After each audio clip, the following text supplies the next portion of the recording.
Abdoulaye Baldé seul candidat bi nga xam ni moom moo mujj ci saytu bi tabb nañ ko ñu jox Boubacar Diassi mu lire la résolution du Congrès.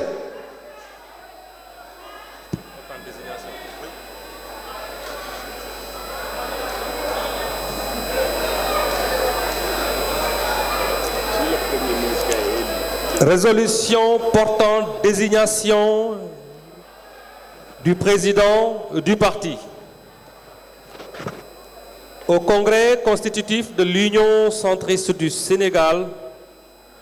tenu en 2012,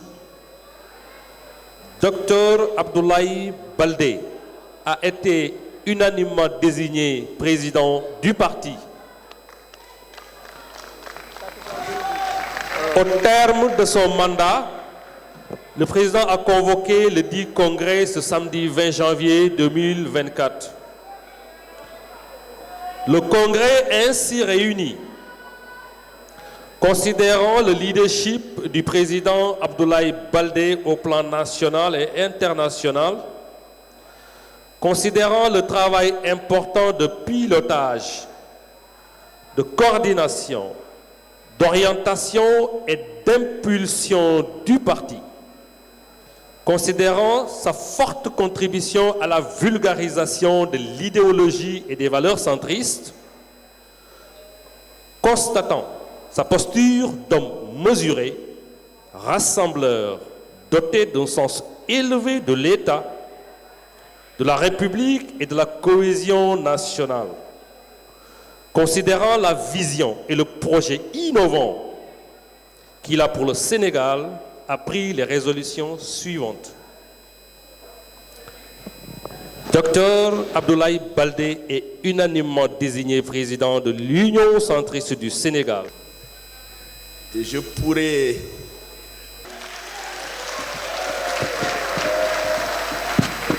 Cela dit, je voudrais rebondir sur les propos tenus par le doyen Jean-Paul Diaz. Vous savez, je voudrais rappeler pour l'histoire et par mémoire. Il dit, le docteur Abdoulaye Baldé n'avait pas besoin d'un parti pour servir sa patrie. En toute fausse modestie, doyen, je le confirme. Si aujourd'hui, Abdoulaye Baldé renonce à toutes ses fonctions, vous conviendrez avec moi que l'inspecteur général d'État, aujourd'hui, l'inspection générale d'État, c'est le summum de la pyramide de l'administration sénégalaise. Alors, il renonce à ça pour dire que je vais faire de la politique. Comme vous le savez, la politique n'est rien d'autre que la gestion de sa cité, bref, la préoccupation de ses populations. Donc, il l'a fait. Je voudrais également rappeler en 2017, au sortir des élections de 2017, mon parti, l'Union centriste du Sénégal, se positionnait en 5e position au niveau national. Alors, compte tenu de tous ces efforts consentis, il reçoit l'appel à l'époque de son Excellence le Président de la République. Il lui a demandé de venir travailler à ses côtés. Abdoulaye Baldé l'a accepté. Donc c'est pour vous dire, cet homme d'État est toujours, se concentre toujours à servir sa patrie pour l'intérêt de la nation. Et je suis fier également quand tu disais, le doyen, s'il était une femme, vous allez l'épouser. Parce que tout simplement, la Casamance naturelle, deux mamelles sœurs qui la constituent, c'est Ziguinchor et Kolda. Vous savez que ses origines, Ndeyssan, personne ne choisit là où il est né. Mais Abdoulaye Baldé est de Kolda. Alors c'est pourquoi les congressistes de Kolda qui sont là présents, à mon nom et au nom de l'Union centriste de la région de Kolda, je voudrais que ici, tout le monde réitère par ovation que tout le monde est derrière le docteur Abdoulaye Baldé. Wassalam. di leen dalal di leen masawu maa ngi jël nuyoo bi nag di ko teg ci sama loxo président le docteur Abdoulaye Baldé di nuyu suñu tonton mi nga xam ni lu ñu mës a xewle mu teew ci ñoo ngi koy nuyu bu baax di ko ñaanal gudd fan ak wér di nuyu région yi fi teew yépp di leen dalal ci jàmm ngeen yegsi ngeen ci jàmm yàlla na ngeen ñibbi ci jàmm dañuy wax parti boo xam ne nag wax ci dafa yomb ndax suñu njiit dafa nekk exemple suñu njiit bala ngaa tudd kenn ku yaru ci Sénégal da ngay tudd turam booy tudd ku am compétence da ngay tudd turam booy tudd ku teey da ngay tudd turam booy tudd ku bëgg ay jigéenam bëgg ay jeune am bëgg ay jeune fille am da ngay tudd turam ñun suñu boroom dañoo booleeg moom ñu bokk ci famille bu xamul politique lépp ndem si yàlla si papa Djibo Leyti Ka yar ñu ci politique ba mu paree ñu ne dootuñu politique doyal nañu waaye bañ ñu ko présenté dañu mel ni ñu ngi door a politique parce que yaram tegginam bëgg ay jigéenam fonk ay nitam am kàddoom Sénégal nag dafa neexul a waxee ndax il faut nga rëb-rëbi wala ngay xaste wala ngay saaga mais tonton yow da nga dugg fi góom bi ne union centriste ku ko fàtte doo yor réew mi parce que nag dañu gore 2019 ba tey foo gis mu rafet rek suñu loxoo ngi ci biir mu ne bëgguma dara jàppale leen Macky Sall ba palam rafet soxlaw ma dara Amadou mi nga wax nag wax nga ko dëgg nañu bàyyi xel ndax foo taxaw rek centriste nga fa créé wuñu dara fépp foo dem rek danga ñu fay fekk suñu cadre yi macha allah suñu jeune fille yi suñu femmes yi gox yëpp ñu ngi fa liggéey bu set bu large bu rafet la ñu liggéey ndax moom xamul complot xamul dara lu dul lu baax te ci loolu la ñu yar kon nag suñu congrès bi ñoo ngi dalalaat jigéen ñi di dalal góor ñi di dalal ñëpp di leen wax ni nag ku toog da ngay wàcc ala kulli àllin suñu boroom mooy joxe te day jox ñëpp képp kuñ fi jox ndomba xamal ni yàlla moo la ko jox kuñ ko fi joxul it engagé wul nga liggéey te xam ne Abdoulaye Baldé nga gëm moom nga bëgg mu dugg ci palais bi tey foog ñu takku pour mu dugg ci palais bi. merci gunge bi jeex na gunge bi doy na palais rek. jërëjëf. palais rek. di ko doxee si waa Ziguinchor sama ay xarit samay mbokk maa ngi nuyu waa région de Ziguinchor que ce soit le département de Oussouye xam ne sama maam bu jigéen fa la jógee que ce soit le département de Ziguinchor xam ne fa laa juddoo mais aussi le département de Bignona di nuyu waa région bu Sédhiou région de Sédhiou ñu jógee Bounkiling ñu jógee Goudomp mais naka noonu ñoo jógee département de Sédhiou maa ngi leen di gërëm al Numbara di nuyu bu baax a baax waa région de Kolda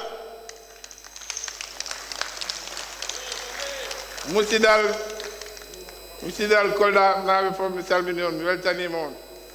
on jarama mino andi en on keewi ɗo o keewe tan kala kikiɗe ɗo meeting ɗo mi salmini on vraiment mi weltanima on donc je salue maa ngi nuyu bu baax a baax waa Kolda waa Médina Yoro Fula mais aussi waa Vélingara di nuyu bu baax a baax waa région de Tambacounda que ce soit Goudiri Tambacounda ak Koumpentoum maa ngi leen di nuyu bu baax naka Bakel fàttewuma leen di nuyu waa région de Kaffrine qui est une des fiertés de notre parti di leen nuyu bu baax a baax waa Malem Hodar waa Kaffrine mais naka waa Koungheul di leen nuyu bu baax di nuyu waa Kaolack avec notre ami Dieng mais naka noonu fàttewuma waa Kër Yoro Xojo defe naa suñu conseil municipal mi ngi fii di ko nuyu bu baax a baax waa Nioro mais aussi di nuyu ñoo xam ne ñoo jógee Gossas di nuyu waa région de Fatick di nuyu waa Foundiougne di nuyu waa Fatick naka noonu waa Gossas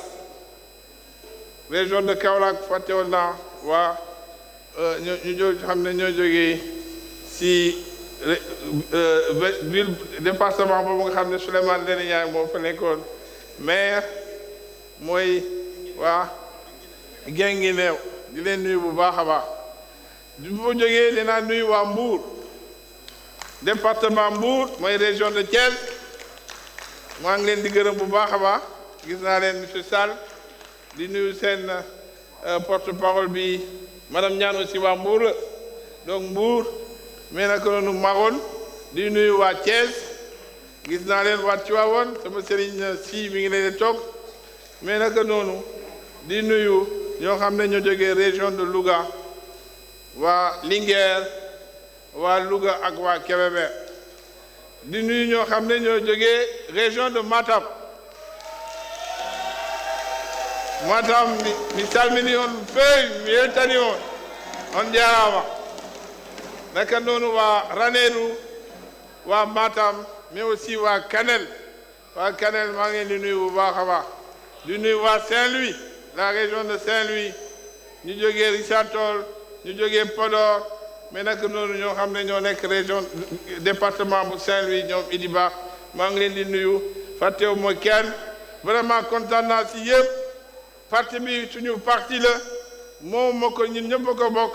moo taxoon ñu ñëw fii taxaw ne képp koo xam ne bëgg na nekk président na yëkkati loxoom c'était pas un exercice mais c'était pas un exercice comme ça fallacieux mais c'était le jeu de la démocratie et suñu statut loolu la ñu wax dañ ne à chaque congrès il faut ñu renouveler instance yi renouveler mandat président bi bu dee amoon na keneen ku am capacité nekk président nanoon na xëccoo ak man c'est ça la démocratie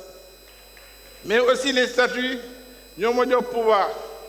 bu ma amee ndigal congrès bi pour que ma mën a tànn ñoo xam ne ñooy jiite parti bi suuf dinaa ko def nag sans complaisance lu ma si seetlu mooy efficacité parti bi mooy efficacité structure yi mënoon naa ko def tey mais sinon dama yàq suñu fête si ñu bëree dañuy dem peut-être dina am ñuy jubilé dina am ñuy jooy c'est normal mais après dinañ créer benn commission de sages boo xam ne dina jéem a waxtaan ak ñoo xam ne peut-être gisuñu seen bopp ci affaire yi parce que loolu dafa gaaw ci politiciens yi gisuma sama bopp gisuma ci sama bopp mais na ngeen gis seen bopp ci parti bi parce que parti bi mooy suñu socle donc dinaa jël sama temps d'ici une semaine inchallah dinaa publier l'ensemble des structures du parti parce qu'on a quand même beaucoup de structures yokk nañ ci les sentinelles 116 qui n'étaient pas au niveau des statuts du parti. Les sentinelles sont devenues une structure importante du parti, mais aussi le conseil consultatif centriste, qui est devenu aussi une structure nationale du parti. Le conseil consultatif centriste, c'était entre ceux qui étaient déjà jeunes, mais qui ne sont plus, comme le disait notre président des jeunes, M. Salim Mamadou Thiam, mais qui ne sont pas aussi de grands adultes. Donc cela, c'est les meilleurs politiciens que j'ai jamais rencontrés parce qu'ils ont fait tout le cursus dans les jeunes, mais aussi sans atteindre l'âge adulte. Donc cela, c'est important de les avoir dans le parti. On en a fait une structure essentielle de notre parti. Nous avons aussi mis en place 34 secrétariats nationaux. Les secrétaires nationaux, on a une structure horizontale de notre parti, ce qui nous permettra d'avoir les coups de France pour travailler. Et j'invite tous ceux qui seront désignés par ma personne, par la confiance que je leur ai portée, de veiller à mettre en place, parce que les secrétariats nationaux, ce sont des groupes. Ce n'est pas seulement une personne. Il y aura une personne qui dirigera, mais il y en a d'autres qui seront à côté de cela pour diriger le travail, pour le mener à bien. Et cela, j'exhorte vraiment tous ceux qui seront désignés dans les heures, dans les jours qui viennent, de convoquer. Nous avons notre permanence qui n'est pas loin d'ici, le siège de notre parti. Il faut que ça revive. Nous allons nommer une secrétaire permanente ou un secrétaire permanent qui va continuer à animer le parti, à vous recevoir quand vous venez des régions, si vous voulez avoir des informations sur le parti. Cela est important pour que suñu parti bi fu mu toll woon ñu gën koy gën a yëkkati mu nekk un des partis les plus importants. Ce qui a été le cas et ce qui est toujours le cas, c'est que peut-être que suñu jaar-jaar moo tax ba ñu xaw a wàccee suñu ay mbagg. Mais je pense que nous, on est un grand parti. On l'a rappelé, 2017, quand tout le monde est parti aux élections, on avait 47 listes. Notre coalition, notre parti s'est classé 5e sur les 47. Nous nous avons moi Benno Bokk Yaakaar, moi coalition Sopi, moi PUR, la coalition boo xam ne ñoom Khalifa Sall, Idrissa Seck,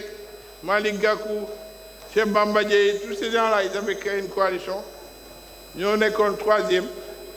PUR nekk 4e, le PUR ñun ñu nekk 5e. Tous les autres là ñu fi lappi tey suñu ginnaaw la ñu nekkoon mais du ñu yooyu nag il faut que ñu continuer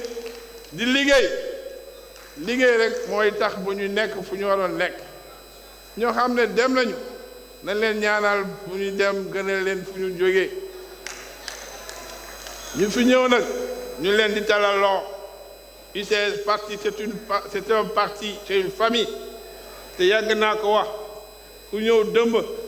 ku fi nekkoon dëmb les membres fondateurs ak ku fi ñëw tey ñoo yem képp nous sommes tous des pactes, nous sommes tous